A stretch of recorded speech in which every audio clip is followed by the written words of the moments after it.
Hello and welcome, everyone. This is a new episode of Insightful Sharing from the Inside Out podcast. And today we have a really special guest, James Beck. And for those of you who doesn't know James, James is one of the first students of Sydney Banks. He met Sydney Banks 10 months after he had his enlightening experience. And he's been with Sid, like he was one of the first friends of Sid when he actually moved to Salt Spring Island. And it's such an honor to have you with me today, James. And you're also a coach at Heartfelt Presence. Is That's that right? That's true, Omar. And thanks so much for talking to me. And it's a great opportunity for me to share. So I'm really pleased to be here. My pleasure, James. I love sharing. Yeah, I mean, we all do, right?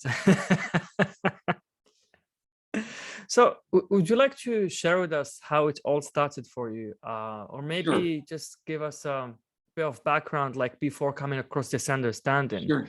How is it like for you? And then how is it like for you meeting Sid? And, how is it like having your first insights into the three principles? Sure, I'd love to share this sort of thing.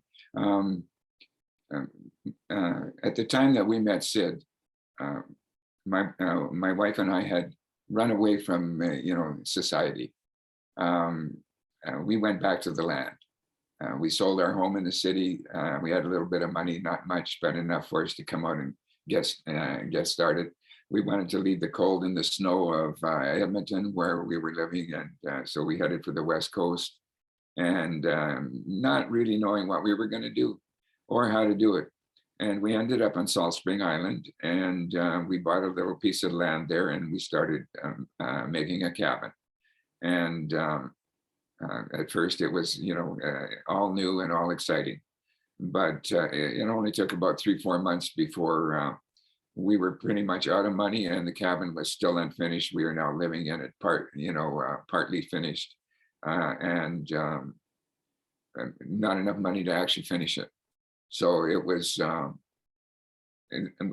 opportunities for work were rare on the island, and it had not been my, my goal to get back into working yet. Selfish viewpoint, and we were actually pretty lost. Not too happy, unhappy, insecure, frightened. Our marriage was collapsing, you might say. We were, what do we do now kind of deal. What is our future? And we decided that I would try to go to Vancouver and see if I could raise some money to finish off this cabin.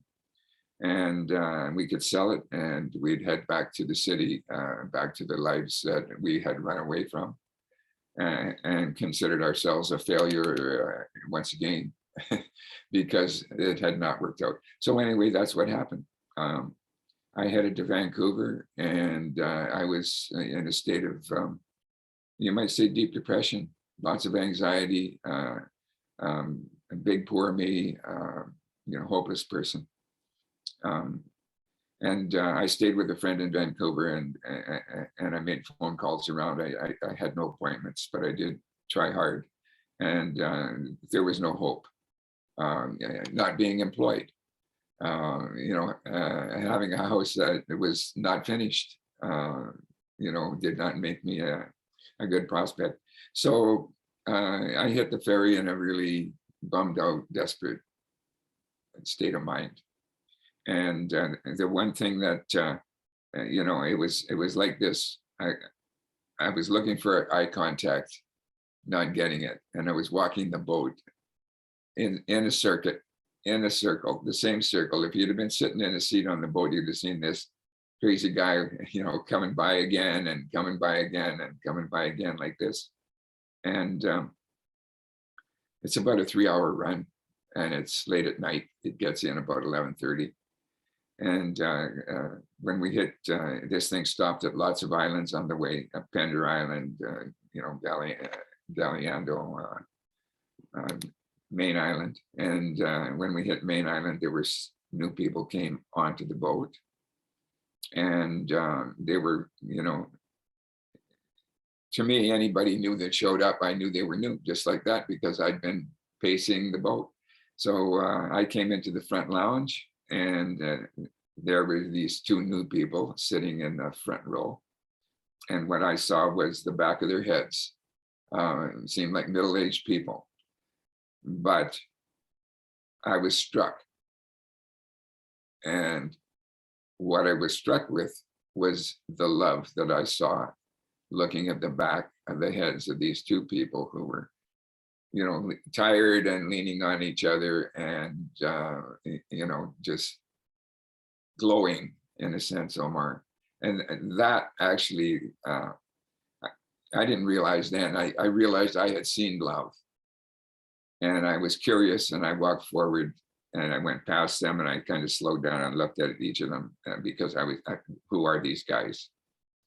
And they seemed like a nice middle-aged couple. And I carried on.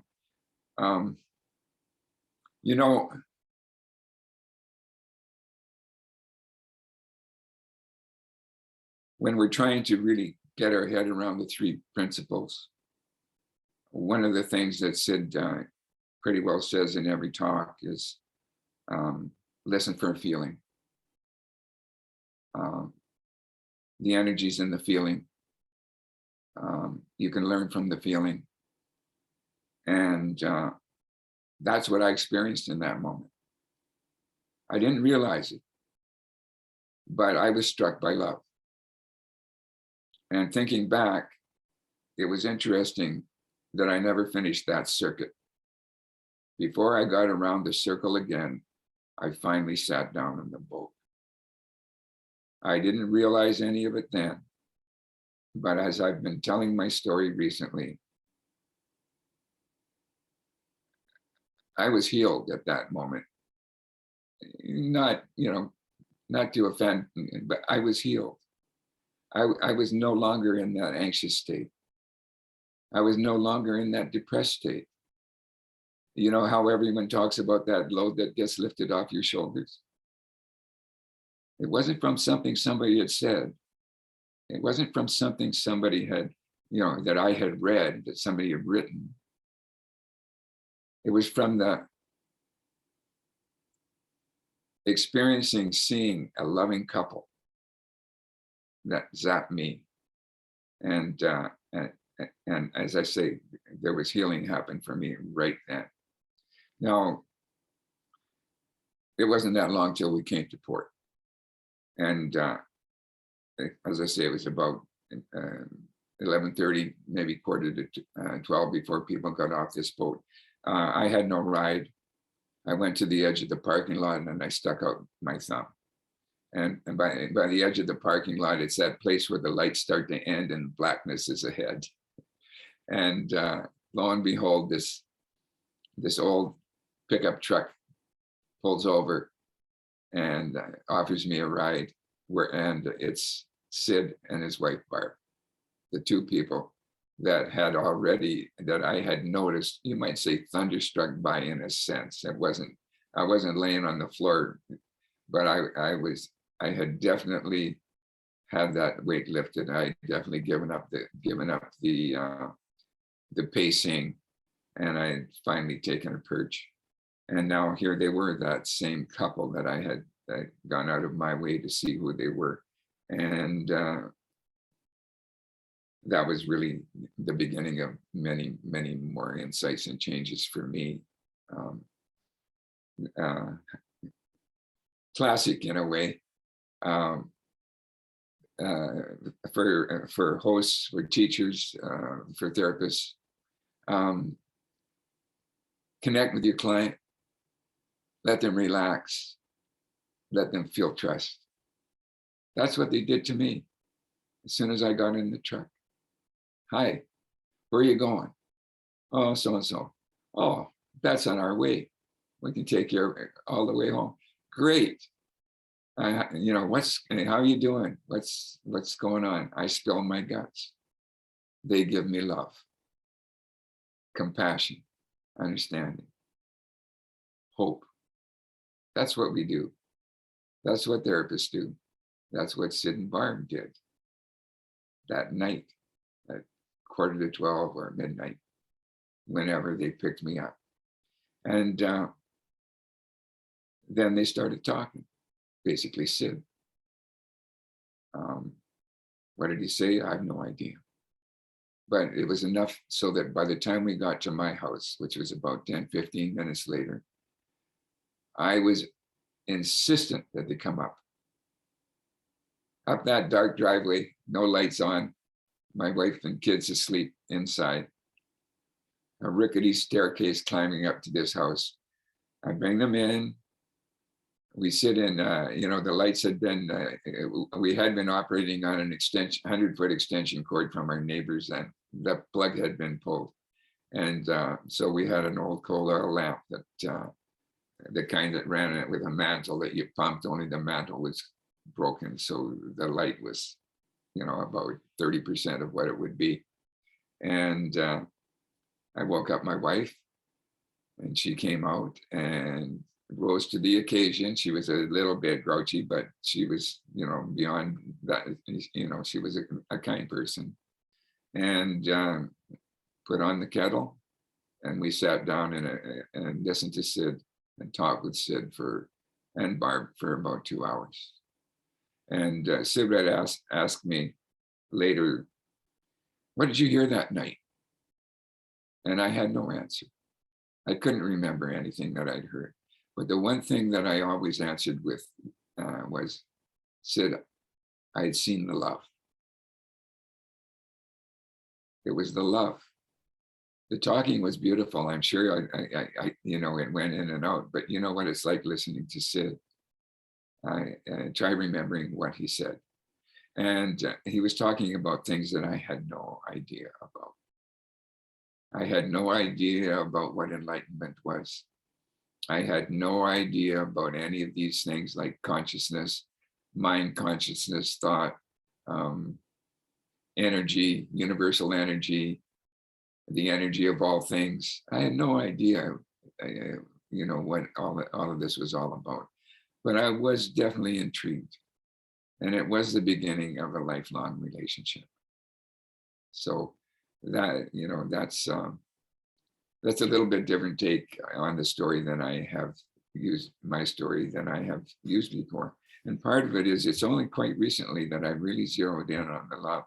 I love talking about love, because when we boil the principles down, we're left with love. But this, I've gone deeper, Omar. That's what we're here for. We're here to go deeper. It doesn't matter how old we are, a child or an old guy. We're still here. Why are we here?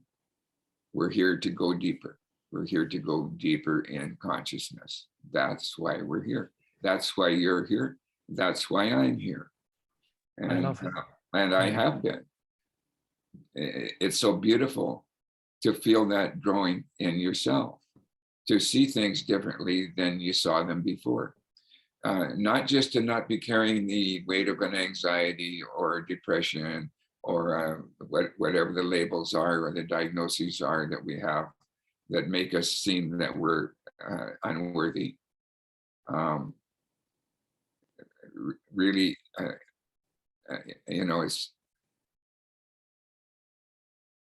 we're here to grow in consciousness. That's what we're here for. We're here to grow in our knowledge of love.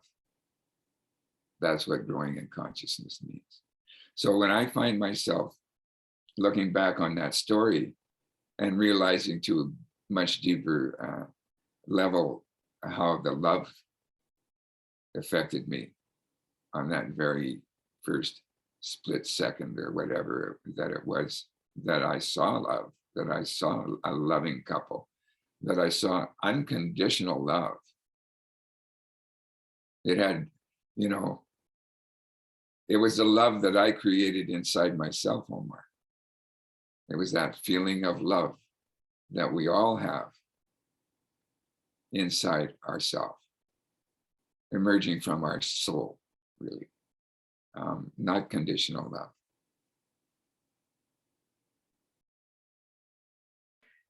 That love I felt. Thank you for sharing this. You're welcome. Yeah. No, I really love that when you said that it's going deeper and deeper. Yeah. Right. Because I could remember that at some point when I thought that I really got this understanding, I kind of got stuck. Sure. And my ego took over, you know. Sure. And I really suffered. You know, I really started, suffering. I was asking myself, like, oh my God, is this really this understanding? Like, I know the three principles. Why am I experiencing this? Little did I know that I was getting in the way, and I was not humbling myself and letting my ego take over me and just and just speak as I know everything. And it has become clear to me that I don't know what the three principles are, and when I am in that state of humbleness and started from scratch again, I see something new about this understanding that takes me deeper and deeper. Sure. It's not getting stuck in one one label of what the three principles mean, and then that's it. That's what the three principles are all about. No, Yes. it's starting from scratch again, and then something comes up, and every time I talk about it differently. You've listened to the podcast I did with Joe Bailey, and I was talking about the three principles, but I wasn't mentioning the three principles. But that's three principles as well. So I was sharing it differently. Sure. But it's all the same thing. It's all the same thing. It's all the same thing, but it keeps going deeper. And, absolutely. And you know what you're talking about when you when we plane out it, we think we've got it. We have got it because we've grown and we've gained a level of consciousness. We've experienced the laws that are the three principles, and so we know it, and we think we know it, and our ego jumps in at that point because it's never ending, and we have conditioned ourselves to wanting to get it, to wanting to have at that ending. And that ending is never going to happen until we are enlightened. So if it's a level of enlightenment, it's a deeper level of understanding, it's a deeper level of love. But for us to jump in and say, well, I'm finished now, I've got it, immediately we've lost it, because it's a continual journey. The journey's not over. We've just made it to the first rest stop. And great success. Look at that. We're halfway up the mountain or whatever. And we can, we can say, look out, take a look there, take a look out there. Look what we see now. We've gained it, but we're not finished. We're only just starting. I mean, Sid himself said, enlightenment was just another beginning. It was just, another place to be experiencing life from. So yeah, we've all experienced thinking we have it, or the wonder of elation and excitement for going deeper, and also waking up and seeing, oh, I've changed. My life has changed. I'm happy. I've been spending all this time, not worrying about things, or not creating anxieties, or not indulging in negative thoughts. And then we take a rest, and part of that is thinking that we're there, and it's really, no, we're not there. We're just stopping for a minute. We just made it to a little place to rest, and the journey is, it's still going to unfold. It's there to unfold itself for us. It's wonderful.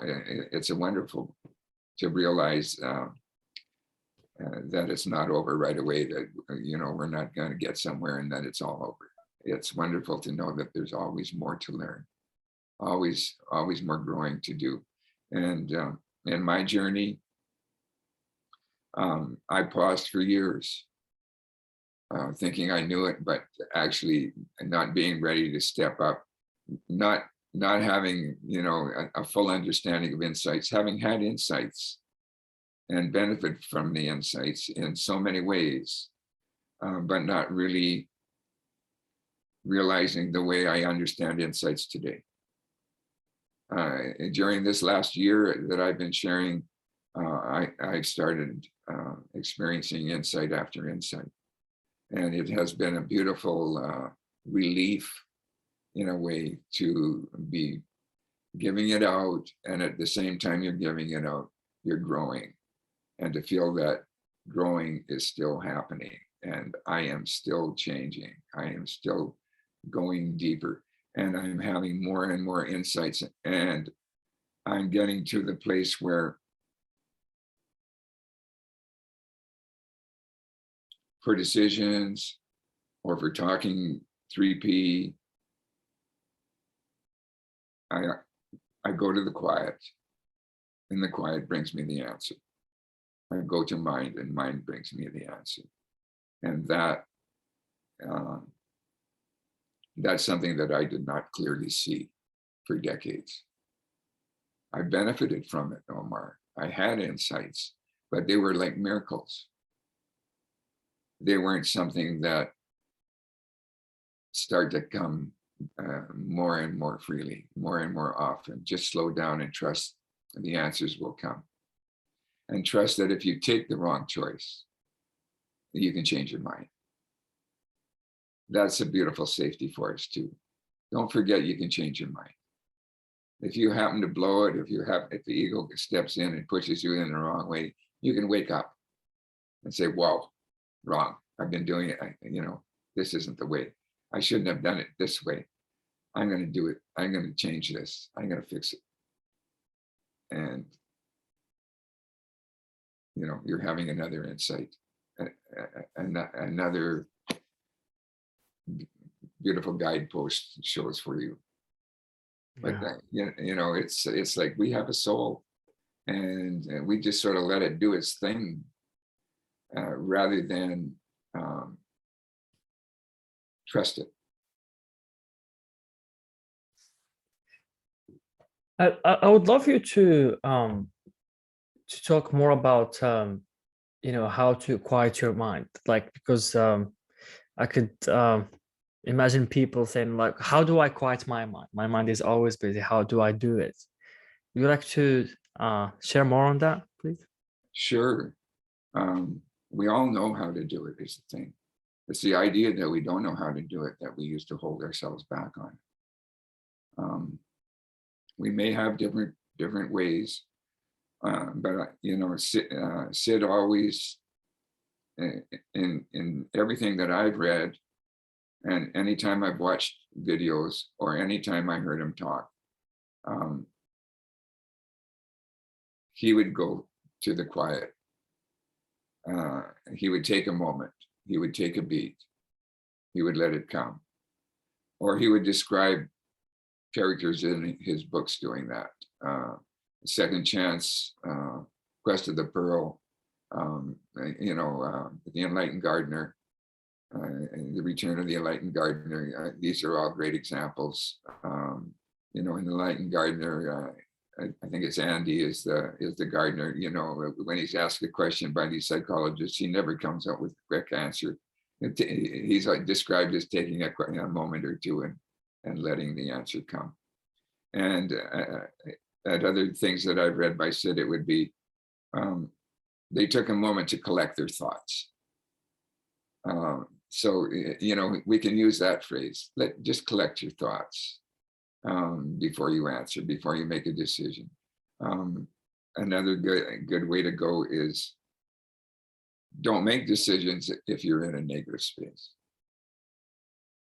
Just get to a happy space, and the problems that you seem to have had before seem so, they've changed. They're easy. The simple way appears. And we just do it by allowing it to happen. Um, there's really nothing outside about it. It might be something that we want to project to the outside, like I listen to certain music or something like that. Yeah, okay, but don't put it out there. It's once again, it's you, me, taking responsibility for slowing down and being quiet and waiting for the inside voice to appear.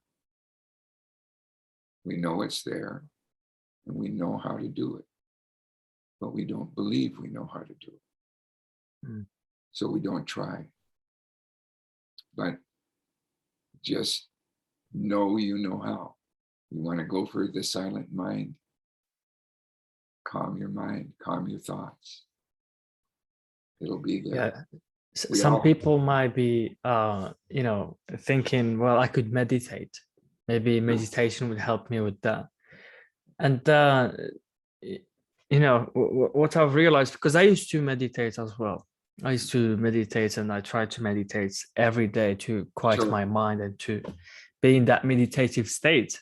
sure, But what happened is that I really stopped meditating when I came across this understanding, not because it's not fun meditating, but because I've noticed that I could be in a state of meditation without even meditating. That's sure, meditation. The act of meditation has nothing to do with the state of meditation.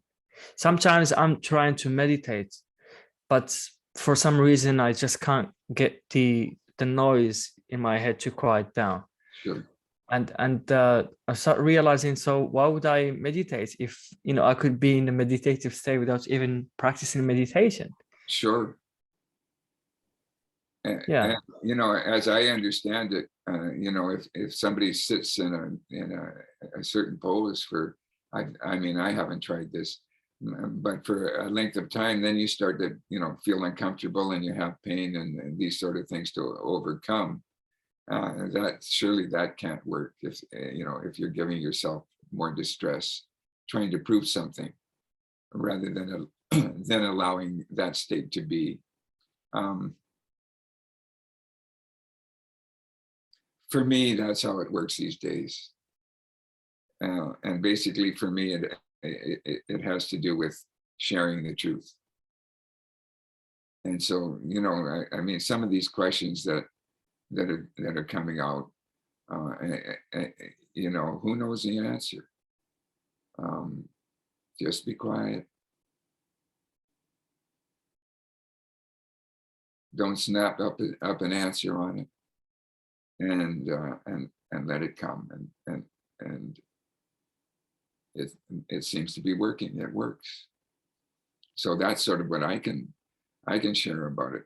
Another thing is just live an ordinary life and focus on the task at hand rather than letting your mind race around on all your problems or the state of the world or any of the negative thinking. And by that, I mean, like whatever that task is. Today, I've had a leak in my house, and I've been replacing the floor. So I'm out measuring, and I'm cutting, and I'm fitting things, and I'm not thinking about anything else but how that, where that measurement is, or holding that saw in line, and doing what I'm doing. And in the end, progress is made, and you take a look at what you did, and you've just changed your reality, really. From the hole in the floor, I've now got a covering on it. I've got the structure done, and next I'll be replacing the finished flooring on top of that. And it's not a big area, but it's it's had its challenges. It's created. Now what do I do? Irritation,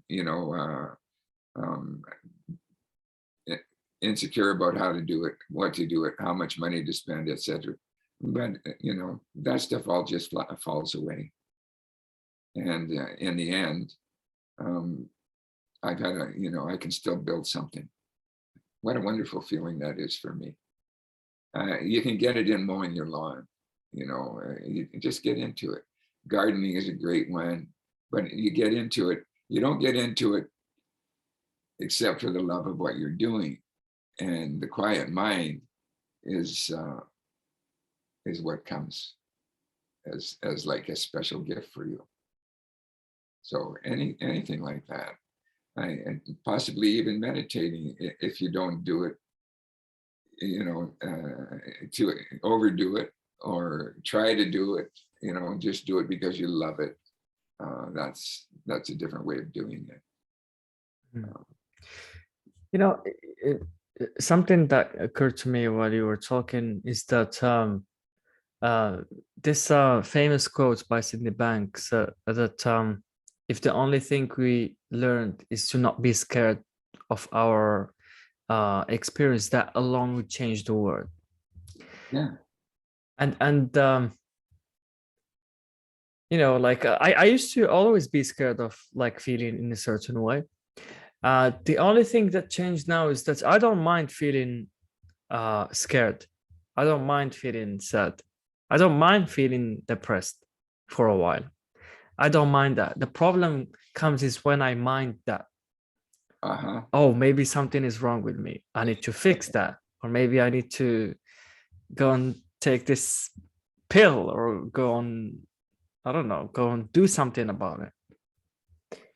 And one of the misconceptions here is that some people think that with this understanding, once you get it and you get glimpses into this inside out understanding, you won't feel shit anymore.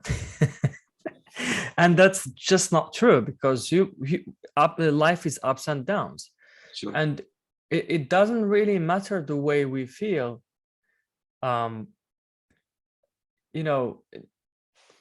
Because feelings are just temporary. They are just the shadow of our thoughts. Sure. They just mimic it's what's in our mind at that moment, and it's completely fine to feel in any way. So being fine with whatever feeling we're having is surely the best way to come back to that pure silence James is talking about, and not making it more than what it is. This is where actually suffering starts, and some mental illnesses starts, to make it more than what it is. And James, would you like to talk about like your take on mental illness? Like what do you think is the first reason or the first cause of mental illness, and how people could avoid going down a basement, let's say? Well, it seems to me that it's negative thought. So if we recognize that we're the thinkers and we're creating negative thoughts, then we won't do that anymore. I mean, we will do it every time we do it, but we know we're doing it, rather than feeling helpless, or rather than feeling that you deserve to be in whatever mental distress that you're in because you've been traumatized. The outside forces and the helpless person who is broken or is lacking something, to paraphrase Dr. Bill Pettit. So that's time and time again I've heard, and that was my experience on the boat when I saw love. But time and time again, it's negative thoughts. It's negative thinking that creates this. we don't know the extent of the power of negative thinking in terms of physical element. They're scratching the surface on that, but the realization that what you were talking about, inside out or outside in. Outside in, I think that I know nothing about. I'm not a psychiatrist or a psychologist, but what I would say is outside in is the biggest reason for mental illness, and the cure is inside out. And it's our responsibility. Outside in is our responsibility. Blaming anything else but our own control. In other words, saying that we are helpless and just victims. That's a problem. That's outside in. And inside out is, I don't have to think this way. And we see magnificent examples that blow my mind.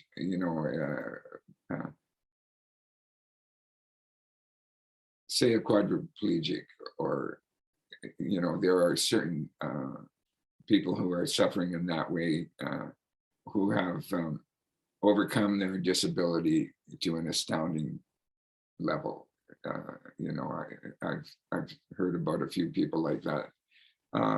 They demonstrate that something that you would say, well, God, how can anybody be happy when they're dealing with that? And then you'll hear about or run into somebody that is dealing with that, and that is happy, grateful, full of love, appreciated of their lives. And so that's it, isn't it, Omar? It's instead of it being outside in, it's inside out. Instead of it being poor me, it's lucky me.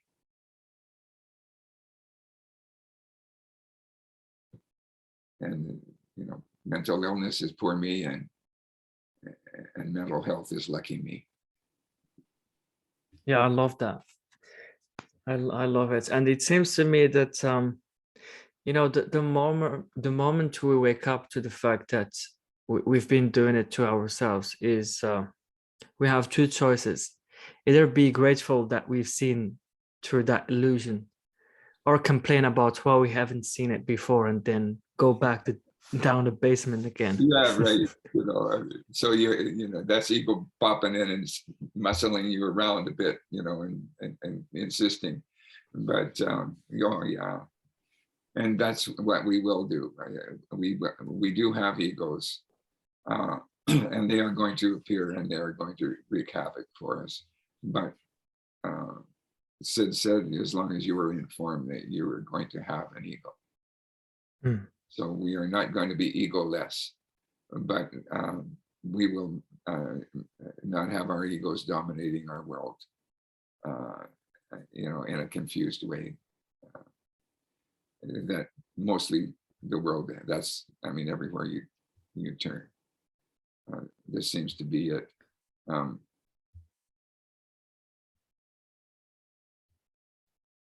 It's all up to each individual. Whether we know it or not, it's up to each individual to gain in consciousness. And as we do, the collective consciousness of humanity benefits. But we can't do it for somebody else. We can't force somebody else into it. There is a jump that takes place, and that's a jump that acknowledges spirit. We have to jump to spirit. We can't prove spirit only to ourselves. But you can only just give metaphors. You can only just tell stories. You can only just share feelings. And it's up to the person that hears, up to me, up to you, to see it, to really see it, to feel it, to grow, to take that jump, and acknowledge your soul as being your conduit into mind, what we call mind, and mind consciousness and thought, that mind, the big mind. We're connected to the big mind. We have all the power of the big mind, but it's our ego that holds it back. So we have to jump past that. It's like a spark plug, you know, the spark's got to go through. There's a gap, there's the energy builds, and it, you know, it jumps across, or it fizzles out if somebody breaks the connection.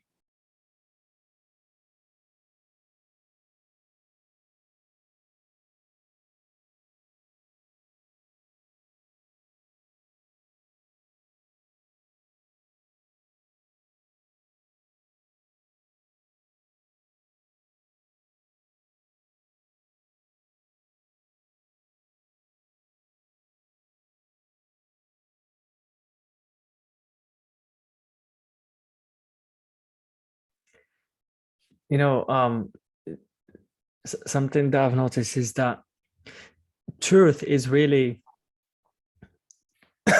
sorry, it really bothers the ego.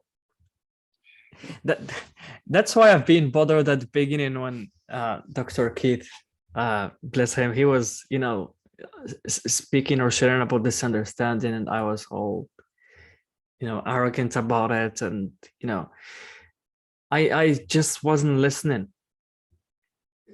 I was listening, but I was trying to search in my dictionary for what I know to kind of compare it and then either accept it or reject it, depending what I know or what I don't know.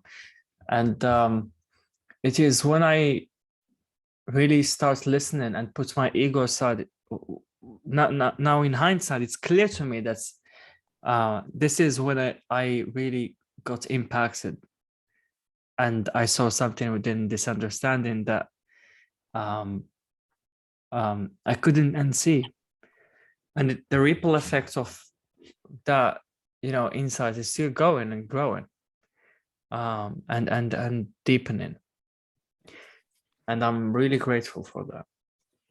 Really grateful.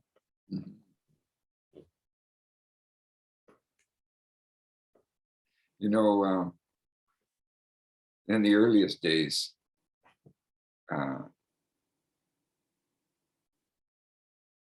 it always holds. The ticket to growing in consciousness is to listen to pure truth.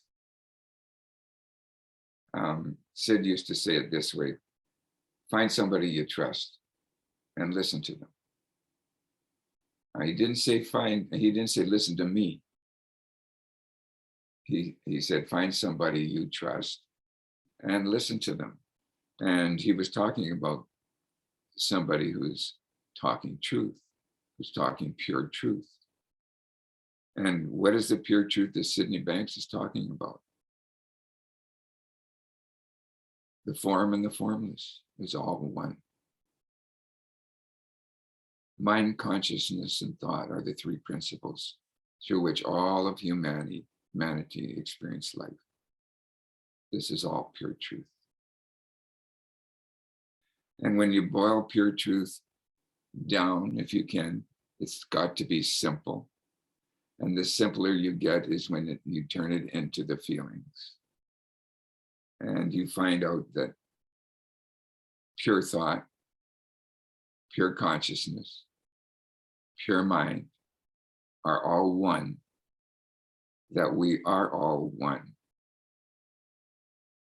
that we all are God or universal mind, that we're all part of it, all part of the form and the formless. And the purest part of it, you boil it down and you have is. That word is, meaning existence, or, you know, life is, I am, you are, he is. And what is? It's love. There's where it all, pure truth, fills up. And it's all love. It's all the feeling of love. the formless, the form, everything in form, everything not yet in form. It's all love, Omar. It's all pure, unconditional love.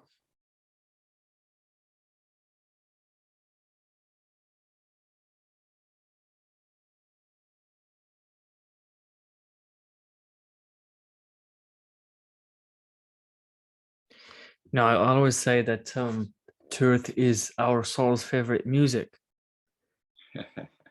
And Nice. so when I listen to Sydney Banks, my soul is dancing with joy. Beautiful. I love that. When I hear truth in general, I you know, my soul is dancing Yes. to that. And there's where the quiet mind appears. Yeah. Actually, I mean, the feeling that we've been creating here, that's truth. Mm. That's a deep feeling that's going on. We couldn't have that deep feeling if we weren't talking truth Mm. or hearing.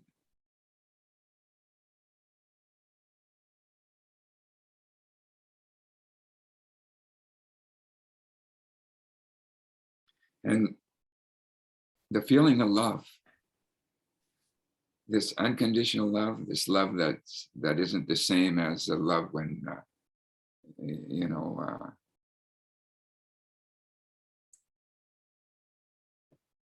you love me and I'll love you kind of thing. It's all of it, actually, Omar. The feeling of love comes from inside us. That's our thing. That's our feeling.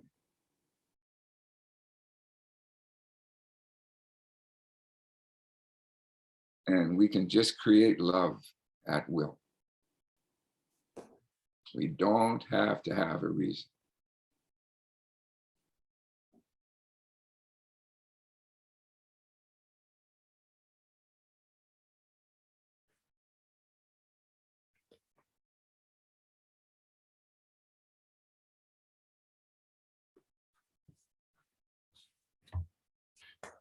Well, That thank you love. very much. Okay, great. Yeah, that's You yeah, know, thank you very much for sharing this. I loved it. Go ahead. I was just going to say that, you know, in the beginning, I talked about when I ran into Sid and Barb in the boat and I had the feel, I saw love. I took it from the outside, took a cue, but the love welled up in me. It was my feeling. The whole ferry boat could have seen that, but I'm the one that saw that. That was my feeling. I'll give them credit, but really it was my feeling. Because as I say, the whole boat could have been feeling love just from looking at those two. They were radiating. And they weren't doing it for anybody else. And they weren't even doing it for themselves. They were just doing it. Mm. A tired couple.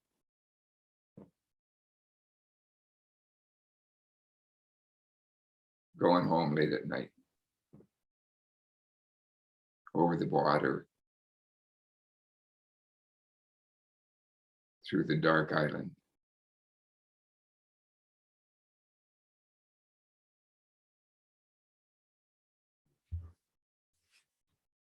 That was beautiful, Jim. You too, Omar. You too. Yeah, You know, I made, after I witnessed your interview with Joe Bailey, I talked about it when I wrote about it afterwards. I have watched you change this year. I have seen you grow. And you've been a great example, Omar. Continue to do it.